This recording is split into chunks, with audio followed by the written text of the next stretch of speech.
Recursion और that is made from री अकर, मतलब बार बार वो काम हो रहा है। तो when a function call itself inside it's definition, हमने बहुत सारे ऐसे प्रोग्राम देखे हैं जिसमें कोई एक फंक्शन होता है, जैसे void शो, और वो किसी कैल्क फंक्शन को कॉल कर रहा होता है, और कैल्क फंक्शन कहीं और बना होता है, सॉरी, कैल्क फंक्शन कहीं और बना होता है। और शो, जब हम शो को कॉल करते हैं तो हमारा कंट्रोल शो के अंदर एंटर करता है, वहां कुछ स्टेटमेंट लिखे हैं अगर तो वो एग्जीक्यूट होते हैं, और फिर कैल्क फंक्शन के पास कंट्रोल चला जाता है, फिर कैल्क फंक्शन के स्टेटमेंट्स को एग्जीक्यूट करता है और फिर वापस आ जाता है। कुछ इस तरह का वर्क होता है, मगर इसमें शो कैल को कॉल कर रहा है। मगर हमारा कोई ऐसा फंक्शन बन जाए जिसमें फंक्शन को जब हम कॉल करें तो फंक्शन के स्टेटमेंट एग्जीक्यूट हो, और अब वो फंक्शन अपने आप को ही इन्वोक कर ले और फिर अंदर आके फिर स्टेटमेंट एग्जीक्यूट करे और फिर वापस ऊपर चला जाए और फिर अपने स्टेटमेंट एग्जीक्यूट करे और फिर कॉल करके अपने आप को कॉल कर ले, तो अलग ऐसा करने से क्या होगा कि वो कॉल होता ही चला जाएगा, तो ये इनफाइनाइट हो जाएगा। उस इनफाइनाइट ना हो उसको करने के लिए यहाँ पर एक कंडीशन पुट की जाती है, उसे बेस कंडीशन कहते हैं। अभी बारे में सब बातें बताएंगे। और ये डेफिनेशन हो गई कि when a function call itself inside the definition, the function is called recursive function and the process is called recursion.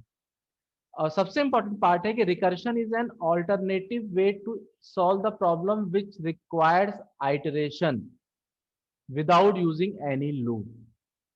वो प्रॉब्लम जो आपने फॉर लूप के थ्रू करना सीखा, सबसे पहला काम जैसे 5 टाइम्स हेलो प्रिंट करना, फिर किसी नंबर की टेबल प्रिंट करना, फैक्टोरियल निकालना, फेबोनेकी सीरीज, पावर कैलकुलेट करना, एलसीएम निकालना, सीरीज का सम निकालना, कोई भी ऐसा प्रोसेस जो कि लूप के थ्रू किया गया हो, चाहे वो वाइल लूप भी हो सकता है, सम ऑफ डिजिट्स निकालना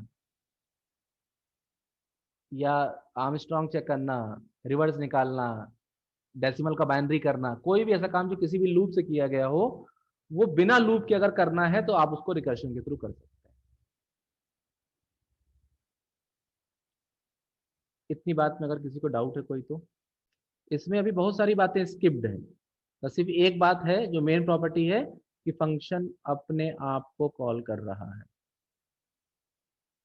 ये बात समझिएगा। ठीक है, तो आगे बढ़ देखते हैं। रिकर्शन आप पढ़ें उससे पहले आपको मैं एक चीज समझा देना चाह रहा हूं। एक क्लास है प्रो नाम की, उसमें शो वन नाम का एक फंक्शन है, एक शो टू नाम का फंक्शन है। वो फंक्शन क्या कर रहे हैं उसके अंदर लिखा गया है। एक शो थ्री नेम का फंक्शन है, और मेन है। आपको पता है कि प्रोग्राम का जब भी हमारा एग्जीक्यूशन होता है तो सबसे पहले जावा में मेन फंक्शन एग्जीक्यूट होता है, और वो ऑटो इन्वोक हो जाता है कॉलिंग में। तो वो मेन पे आएगा हमारा कंट्रोल, मेन के अंदर आएगा तो उसको मिलेगा pro B equal to new pro, मतलब क्लास का ऑब्जेक्ट बनाएगा प्रो क्लास का, और फिर हमने शो थ्री फंक्शन कॉल किया, तो वो शो ग्रीन लाइन को देखेंगे तो वो शो थ्री के पास चला गया। शो थ्री फंक्शन हमने क्या किया है, एक एन वेरिएबल बनाया है, एन का क्यूब प्रिंट किया है, और इतना करके शो टू फंक्शन कॉल कर लिया, तो हमारा कंट्रोल शो टू फंक्शन के पास चला जाएगा। और ध्यान रखेंगे यहाँ पर एक स्टेटमेंट है हाउ आर यू, ये एग्जीक्यूट नहीं होगा अभी, क्यों? क्योंकि कंट्रोल ऊपर चला गया। शो टू के पास गया तो वहां पर एक फंक्शन था, इसका नाम था उसमें एक स्टेटमेंट था हेलो, फिर वहां से हमने शो वन फंक्शन को कॉल कर लिया, तो वो शो वन फंक्शन के अंदर गया, वहां पर हमने एक वेरिएबल बनाया इसके लिए 10 है, फिर उसका स्क्वायर प्रिंट किया।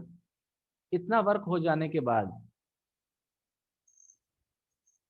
अब बात आएगी कि यहाँ से काम कंप्लीट हो गया, तो शो फंक्शन से उसे वापस जाना है। अक्षर, शो वन फंक्शन में जब वर्क कंप्लीट हो गया, ये स्टेटमेंट कंप्लीट हो गए, तो इसको यहाँ से वापस जाना है, तो ये किस फंक्शन के पास जाएगा या कहाँ जाएगा?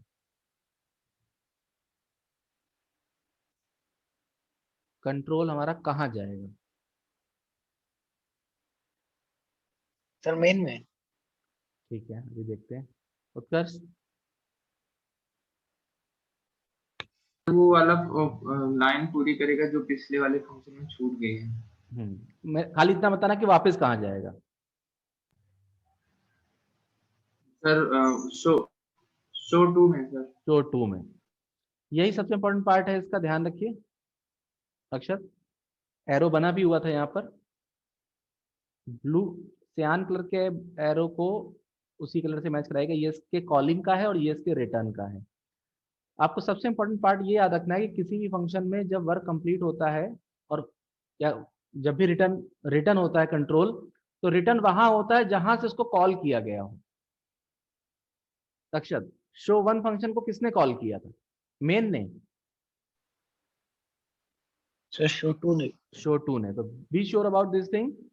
अगर आप इस बात को अच्छे से समझ, ये रिकर्शन नहीं है, ध्यान रखिए। मगर रिकर्शन में इसी का और ज्यादा लेवल्ड अप कॉन्सेप्ट आएगा, तो आप उसमें गलती ना करें। इस बात के लिए मैं आपको ये अलग समझा रहा हूँ कि जब शो 1 फंक्शन में सारे स्टेटमेंट्स एग्जीक्यूट हो जाएंगे और रिटर्न होने का टाइम आएगा, तो वो रिटर्न होगा शो 2 फंक्शन के पास, क्योंकि शो 2 ने ही इसको कॉल किया था, मेन ने नहीं। इसलिए सीधे मेन के पास नहीं जा सकता। ये चेन की तरह है। अब शो 1 में जब वापस आएगा तो यहाँ पर कुछ वर्क रह गया है, जैसे हाई प्रिंट करना, तब ये हाई प्रिंट होगा, पहले नहीं हो पाएगा। और यहां से फिर वो रिटर्न होगा, तो हरिओम कहाँ रिटर्न होगा?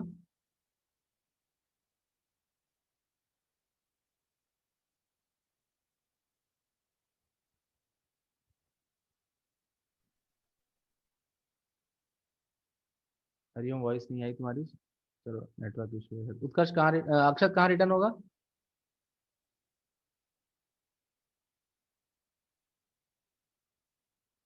अक्षत सर हेलो।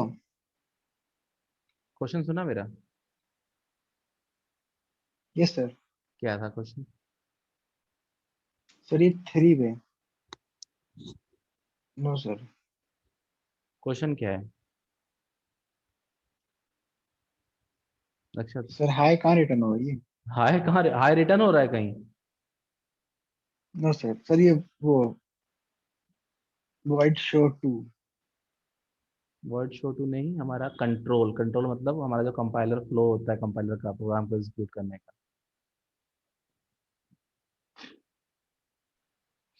शो 2 से जब रिटर्न होने की बारी आएगी, तो वो वहां रिटर्न होगा जिसने शो 2 को कॉल किया होगा। तो शो 2 को कॉल किया था शो 3 फंक्शन में, तो यहाँ पर वापस आएगा। और वापस आएगा तो यस यहाँ सर। पर एक स्टेटमेंट छूट गया था, वो स्टेटमेंट अब कंप्लीट होगा और यहाँ से फिर रिटर्न होगा। तो शो 3 को किसने कॉल किया था? मेन ने। तो ये मेन पे वापस जाएगा। इस चेन को बहुत ध्यान से समझ लीजिए, स्क्रीनशॉट लीजिए। इसका आउटपुट क्या आएगा मुझे बता के बाद में बताइएगा, सेंड करिएगा निकाल के। मगर मेरी बात ये समझ लीजिए कि मेन ने शो 3 को कॉल किया, शो 3 ने शो 2 को कॉल किया, शो 2 ने शो 1 को कॉल किया। शो 1 से जब रिटर्न होगा तो वो मेन पे नहीं होगा, शो 3 पे नहीं होगा, शो 2 पे ही होगा। इस बात का ध्यान रखना है बहुत ज़्यादा।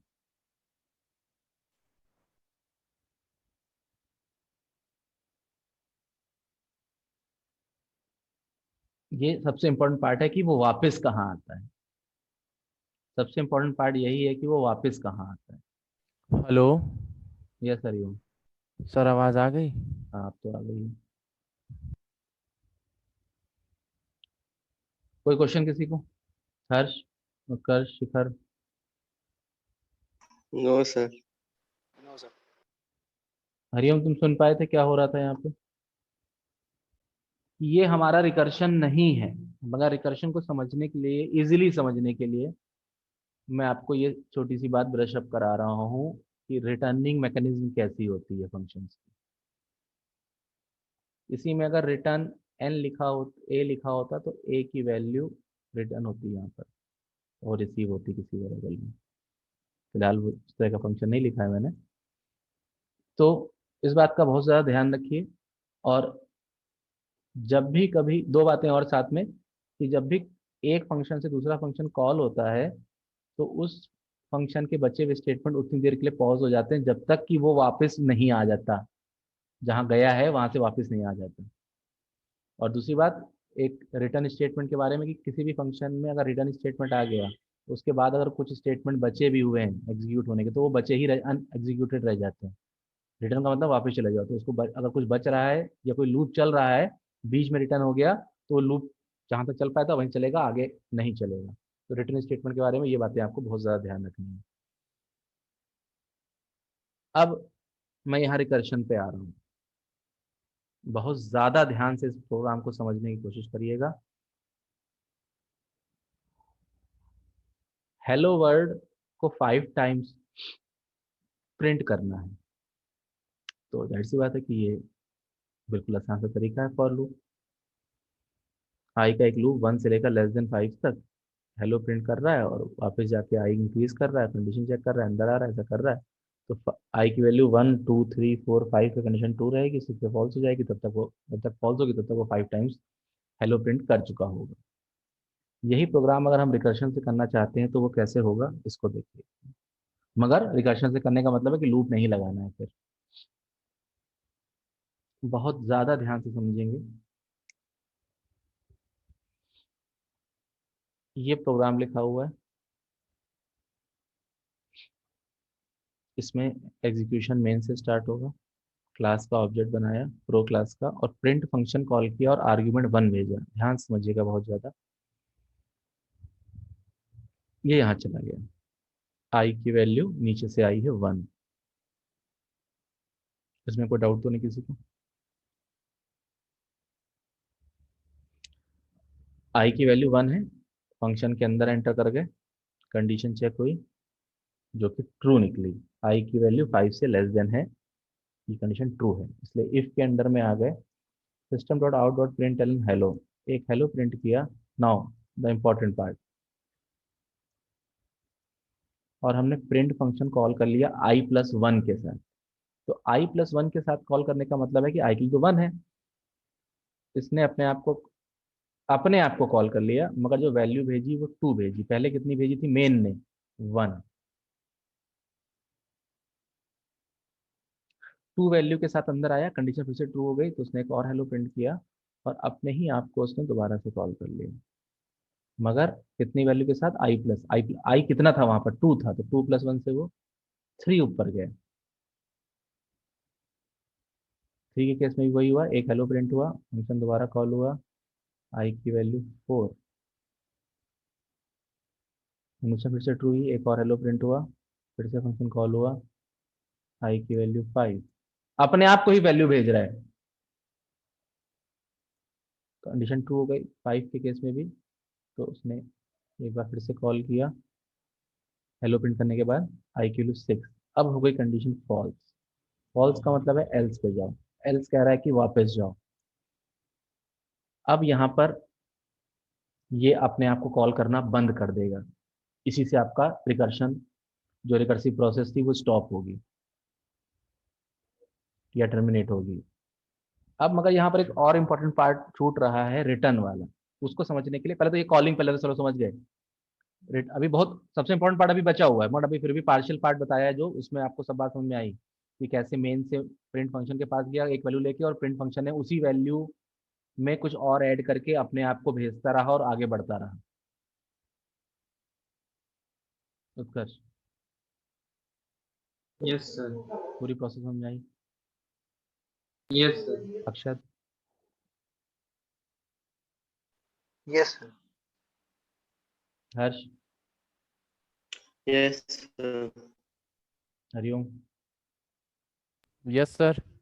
ठीक है, तो अब आपको यहाँ पर मैं यही प्रोग्राम, इसमें पहले तो इसमें बता दूं कि ये जो कंडीशन लिखी जाती है, इसी कंडीशन की वजह से वो चल अपने आप को कॉल करता है या अपने आप को नहीं कॉल करता है, तो इसे बोलते हैं बेस कंडीशन। यही कंट्रोल करता है रिकर्शन के होने या स्टॉप हो जाने को। और जिस स्टेटमेंट में हम उसी फंक्शन को उसी से कॉल करवा लेते हैं उसे रिकर्सिव स्टेटमेंट कहते हैं। दो चीजें आपको ध्यान रखनी है, रिकर्सिव कंडीशन, रिकर्सिव स्टेटमेंट कहते हैं। एक बेस कंडीशन है, एक रिकर्सिव स्टेटमेंट है। अब आपको मैं एक नई इसी इसी बात को मैं इस डायग्राम, जो सामने डायग्राम बना हुआ है, इससे समझाना चाह रहा हूँ। मेन फंक्शन पे आए, प्रिंट फंक्शन कॉल किया और उसको वैल्यू 1 पास करी। ये डायग्राम को ध्यान से समझिएगा, ये डायग्राम भी आधा बना हुआ है अभी। प्रिंट फंक्शन के पास आए वैल्यू 1 लेकर, अंदर एंटर हुए, कंडीशन ट्रू है तो अंदर एंटर हुए, एक हेलो प्रिंट किया और नीचे आउटपुट में दिख रहा है आपको। और प्रिंट i+1 कॉल किया, मतलब इस प्रिंट 1 वाले, मतलब प्रिंट फंक्शन जहां, ऐसा प्रिंट फंक्शन जहां i की वैल्यू 1 थी, जिसको i की वैल्यू 1 मिली थी, उसने एक प्रिंट फंक्शन को कॉल किया और उसको वैल्यू 2 भेजी। मतलब यहां से ऊपर गया तो एक प्रिंट फंक्शन हुआ जहां पर i की वैल्यू 2 आई। अब सबसे इंपॉर्टेंट पार्ट ये है कि अगर मैं आपसे ये पूछता हूं कि यहाँ पर आपको कितने यूजर डिफाइंड फंक्शन दिखाई दे रहे हैं, हर्ष या पहले हरिओम? सर कितने यूजर डिफाइंड फंक्शन? सर हाँ, एक है क्या नाम है? Sir, print, void print. अच्छा, वॉइड प्रिंट। अक्षत कितने यूजर डिफाइंड फंक्शन दिखाई दे रहे हैं आपको यहाँ पे?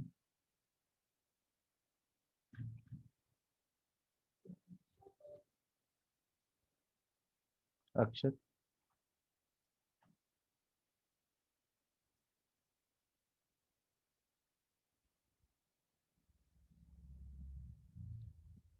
उत्कर्ष, सर दो। नेम? सर एक वॉइड प्रिंट और एक प्रिंट ब्रैकेट i+1। बेटा जो प्रिंट i+1 लिखा है वो तो सिर्फ कॉलिंग स्टेटमेंट है। Okay sir.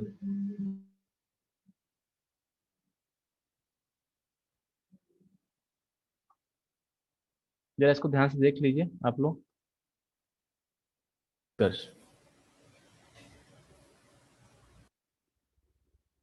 यस उत्कर्ष, कितने? एक ही है सर। एक ही है। हर्ष?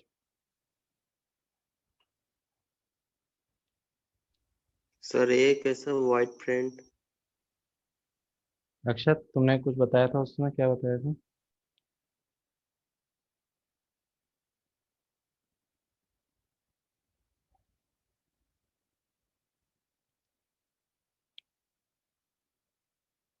आप लोग फंक्शंस की बेसिक बात भूल रहे हैं। Public static void main is also a function and a user defined function, और ये उसकी डेफिनेशन है। स्पेशली आपको लिख के बताया था मैंने जब फंक्शन चैप्टर स्टार्ट किया था। हर्ष तुम थे उस क्लास में जब फंक्शन चैप्टर स्टार्ट किया? यस सर, सर था। यस सर, सर भूल गया था सर। स्पेशली ये क्वेश्चन भी पूछा था मैंने इसलिए वहां पर, तो be sure about this thing. यहाँ पर हमें दो फंक्शन हमारे क्लास में, प्रोग्राम में दिख रहे हैं। एक प्रिंट नाम का फंक्शन है वॉइड प्रिंट, और एक पब्लिक स्टैटिक वॉइड, मतलब वॉइड मेन है। दो फंक्शन है, स्टैटिक है या नहीं उससे फर्क नहीं पड़ता, दो फंक्शन हैं। आपको बताया गया था कि प्रोग्राम जब एग्जीक्यूट होता है तो फंक्शन भी अपना मेमोरी में स्पेस लेता है जिसके अंदर वो अपने वेरिएबल्स वगैरह बनाता है। तो एक्चुअली में यहाँ क्या होगा, ये बात आप समझें, बहुत इंपॉर्टेंट,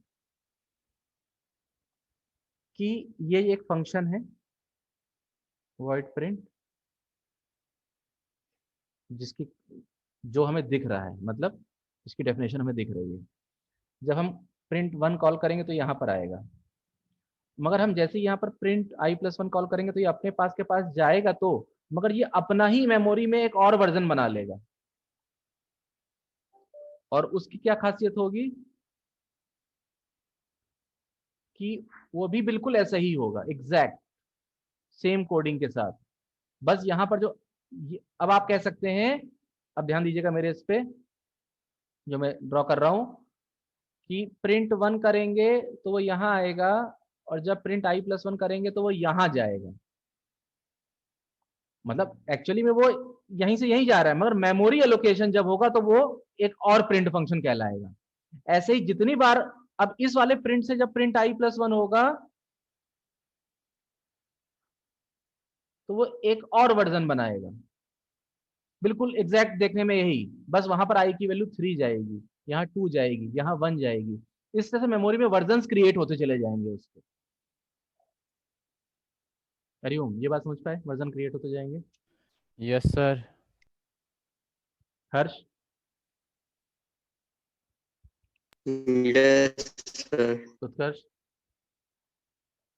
यस सर। तो ये वर्जन इस तरह से दिखाई दे रहे हैं, इस पे ध्यान दीजिए। तो जब मैंने सबसे पहले मेन से एग्जीक्यूशन स्टार्ट किया, मैंने क्या किया, मतलब कंपाइलर वहीं से स्टार्ट करता है, तो वहां से मैंने प्रिंट फंक्शन कॉल किया और उसको, हाँ, उस वर्जन को हमने आई की वैल्यू 1 दी, और वो अंदर आया, कंडीशन ट्रू थी तो हेलो प्रिंट करके उसने फिर से अपने आप को कॉल किया, मतलब एक नए वर्जन को जहां पर आई की वैल्यू 2 थी, उसके भी अंदर आया, उस वर्जन के अंदर कंडीशन ट्रू है तो हेलो प्रिंट किया, और उसने फिर ऐसे ही एरो देख रहे हैं आप कि 3 कॉल किया, 3 वाले ने 4 वाले को कॉल किया, 4 वाले ने 5, और हर बार हेलो प्रिंट हो रहा है, हर बार हेलो प्रिंट हो रहा है।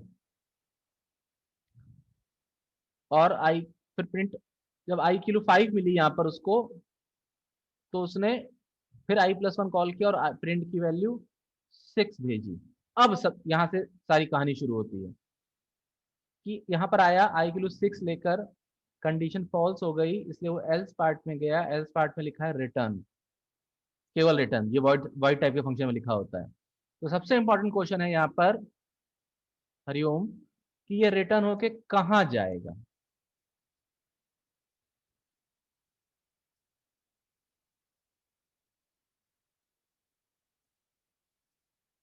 हरिओम?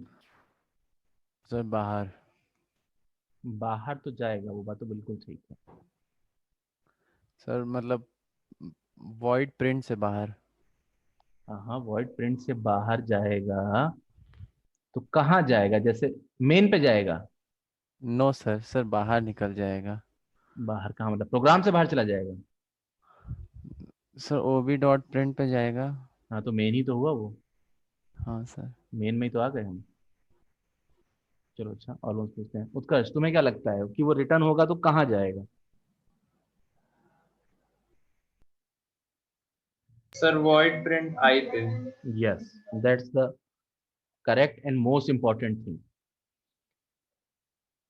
हरिओम, प्रिंट फंक्शन को आई की वैल्यू 6 किसने दी थी? सर प्रिंट i+1 ने। प्रिंट i+1 ने। तो जहां प्रिंट i+1 ने दी थी, उस इस फंक्शन में आई की वैल्यू कितनी थी? सर 5। 5। इसलिए ये डायग्राम आधा है, यहां से जब रिटर्न होगा तो वो यहां वापस आएगा। ओ। ये सबसे इंपॉर्टेंट चीज है। अक्षर, सुन पाए इस बात को? Yes sir. इसीलिए मैंने आपको ये डायग्राम पहले समझाया कि कहाँ कहीं जाता है तो वापस कहाँ आता है।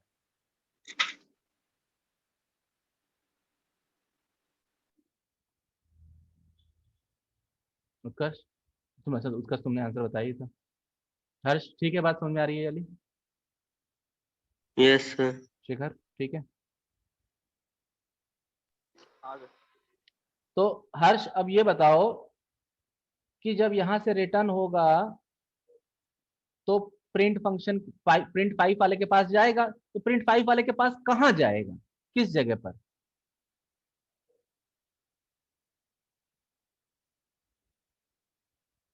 हर्ष?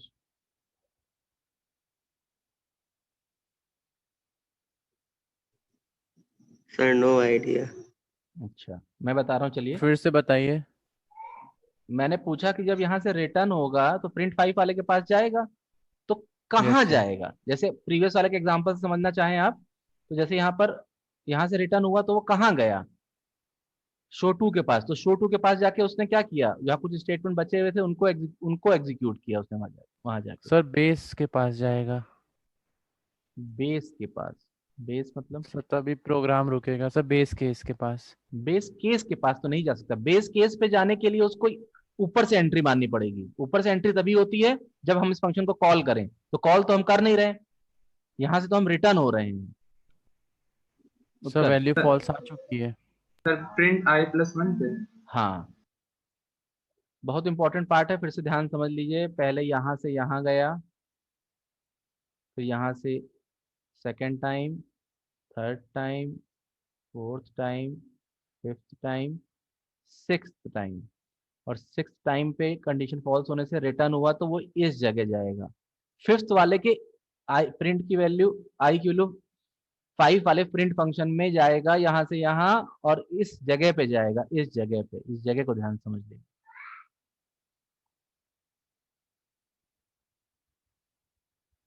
हरिओम, समझ पाए इस बात को? सर अगर सर वहां जाएगा सर वापस फिर ऊपर नहीं चला जाएगा? फ्लो ऐसा होता है कि ऐसा डाउनवर्ड्स होता है? Sir downward. डाउनवर्ड्स होता है ना। और मैंने ये थोड़ी ना कहा है, नहीं सर पर कॉल नहीं सर, मैंने ये मतलब देखो सर तुम प्रिंट थोड़ा सा आई कंफ्यूज, प्लस वन पे जाएगा ना? कंफ्यूजन, मैंने ये नहीं कहा कि यहाँ आएगा। सर मैंने समझ गया सर, सर मैंने वो कहा स्पेस यहाँ में समझ आएगा। गया सर। सर सर अक्षत, कैसा लग रहा है? यस सर, सर समझ गया। पक्का? Yes sir. तो अगर समझ गया तो अगला आंसर तुम्हें बताना है कि यहाँ से यहाँ आएगा तो फिर क्या होगा। प्रिंट 6 वाले वर्जन से प्रिंट 5 वाले वर्जन में आ गया और इस जगह पर आ गया, अब क्या होगा? Yes sir. ये सर नहीं बताना है क्या होगा। सर अब वो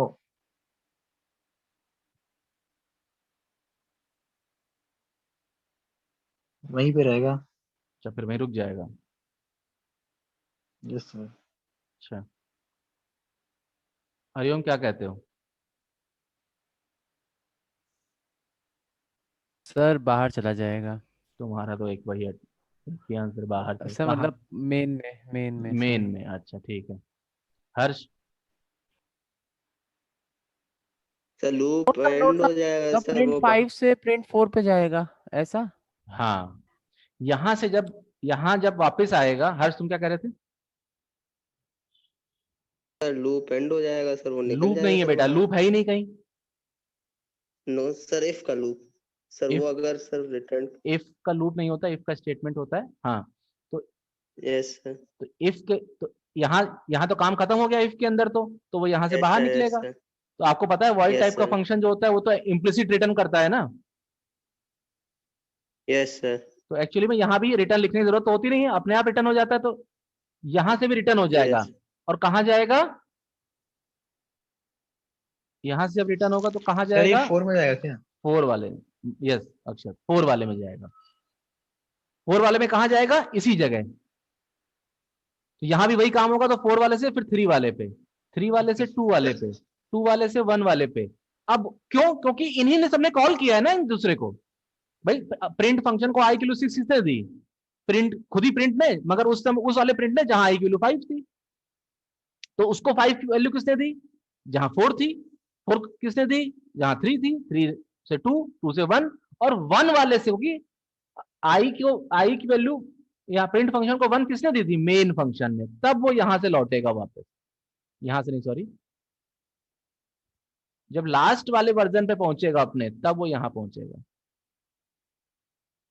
तब वो यहां से मेन पे जाएगा और फिर मेन पे आगे बढ़ेगा, तो प्रोग्राम मेन क्लोज हो गया तो प्रोग्राम एंड हो जाएगा। इसीलिए मैंने आपको यहाँ पर ये कुछ ये मैंने पहले बताया, फिर से कह रहा हूँ कि इसका नाम मैंने शो 1 शो 2 शो 3 रखा। तो ऐसे ही उसको आप print 1 print 2 print 3 print 4 print 5 print 6 समझ लीजिए, मगर उनका नाम अलग नहीं, वो सब एक ही नाम है। या इनमें क्या था कि शो 3 के अंदर शो 2 कॉल किया गया, वो अलग बना था मेमोरी में। ये दिख रहे हैं हमें, इस वाले में हमें अलग अलग दिख रहे हैं, शो 1 शो 2 शो 3 और मेन। उसमें क्या सिर्फ मेन और प्रिंट दिख रहा है, और प्रिंट अपने आप को कॉल कर करके अपने 6 वर्जन बना ले रहा है। 6 वर्जन, माइंड इट, 6 वर्जन। जैसे शो 1 शो 2 शो 3 अलग अलग थे, यहां नहीं है, प्रिंट ही है। मगर वो जब एग्जीक्यूट होगा तो वो अपने मेमोरी में 6 वर्जन एक्सपेंड कर देगा, जो एक दूसरे को सर कॉल करते हुए आगे जाएंगे। यस, सर तो ये मेमोरी नहीं बढ़ाएगा? मेमोरी बढ़ाएगा, ये इसका ड्रॉबैक है। Okay sir. ठीक है, ये आई भी 6 आई बनेंगे मेमोरी में। पहले वाले प्रिंट के अपने, दूसरे वाले के अपने, सबके अलग अलग। सर तो इसका फायदा क्या है? फायदा अभी आपको पढ़ना है वैसे। कुछ रिकर्सिव प्रॉब्लम्स होती हैं, मतलब कुछ प्रॉब्लम्स होती हैं जो अपने आप में रिकर्सिव होती हैं। अभी आपने नहीं पढ़ा, क्लास 12 में पढ़ेंगे, ट्रीज वगैरह। तो पर्टिकुलर रिकर्सिव प्रॉब्लम को सॉल्व करने में रिकर्शन प्रोग्राम को बहुत बहुत छोटा कर देता है। जो कोड एक पेज का होगा, आपके सिलेबस में वो कोड नहीं है, मैं बता रहा हूं, जो कोड एक 1 से 2 पेजेस 3 पेजेस तक बड़ा हो जाता है, उसको वो 3 लाइंस में कर देता है वो काम, रिकर्शन। तो रिकर्सिव रिकर्सिव प्रॉब्लम्स जहां पर आती हैं वहां पर रिकर्शन जो है बहुत काम आता है। और बाकी लॉजिक डेवलप कर रहा है वो तो है ही। तो ये इस तरह से वर्क करेगा। ये एरो जो रेड कलर से मैंने बाद में बनाए हैं यही सबसे इंपॉर्टेंट भी हैं, और स्क्रीनशॉट अब लीजिएगा आप इसका, प्रीवियस ले रखा था तो डिस्कार्ड कर दिए उसको।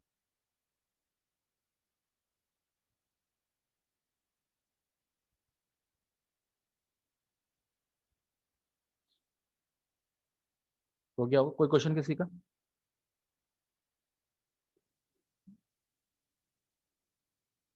और ये भी ध्यान रखिएगा कि जब आई की वैल्यू 6 वाले प्रिंट फंक्शन से जब आई की वैल्यू 3 वाले इस वाले के पास जाएगा, मतलब यहां से जब वापस यहां जाएगा तो यहां पर आई की वैल्यू 5 ही मिलेगी उसे। अगर मैंने इसके नीचे, चलिए अच्छा वो अभी एकदम से ना बताएं सारी बातें,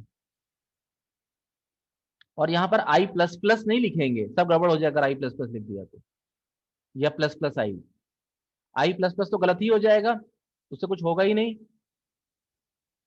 और प्लस प्लस आई लिखेंगे तो उससे होगा, मगर थोड़ा सा उसमें कॉन्सेप्ट थोड़ा सा चेंज हो जाएगा, वो अभी समझाया जाएगा वो भी। आई प्लस प्लस से क्यों कुछ नहीं होगा ये भी समझ लीजिए।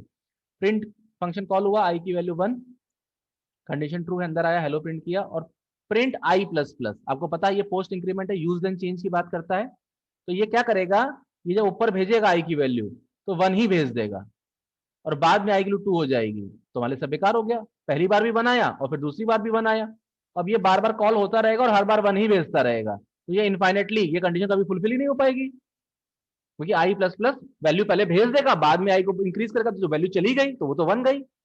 और यहाँ वाला आई और यहाँ वाला आई तो मेमोरी में अलग अलग बन ही रहे हैं, तो इसको भी 1 मिलेगा, इसको भी 1 मिलेगा, इसको भी 1 मिलेगा, इसको भी 1 मिलेगा, इसको भी 1, और इनफाइनेटली ऐसा 1 मिलता ही चला जाएगा, तो ये इनफाइनाइट हो जाएगा, इनफाइनाइट रिकर्शन हो जाएगा, बेस कंडीशन कभी फुलफिल ही नहीं हो पाएगी हमारी। तो इसलिए कभी भी आई प्लस प्लस टाइप की चीजें मत लिखिएगा। मैं आपको थोड़ा सा ट्रिक बेस्ड बताऊं अगर, तो आप अगर देखें, आप अगर इससे इसको कंपेयर करें तो कितना आसान है। जो लूप वेरिएबल है उसकी जो इनिशियल वैल्यू है वो आप एज एन आर्ग्यूमेंट मेन से कॉलिंग में लिख, जहां पहली बार कॉल करिए उसमें पास कर दीजिए,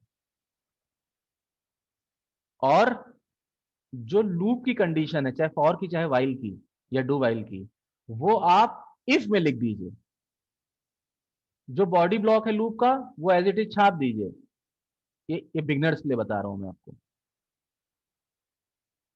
और सबसे इंपॉर्टेंट पार्ट इतना बचा कि जो अपडेट वाला पार्ट, मतलब इतना काम करके वापस ऊपर जाता है, तो वही अपडेट वाला पार्ट ही आपको रिकर्सिव स्टेटमेंट में लिखना है, मतलब उस फंक्शन को दोबारा कॉल करके ब्रैकेट में अपडेट वाला पार्ट, मगर अपडेट जैसा नहीं, मतलब आई प्लस प्लस नहीं, या मान लीजिए i equals to i plus two लिखा है तो i equals to i plus two नहीं, सिर्फ i plus two, temporary change के साथ भेजेंगे, आई प्लस प्लस नहीं, आई प्लस 1 भेजेंगे।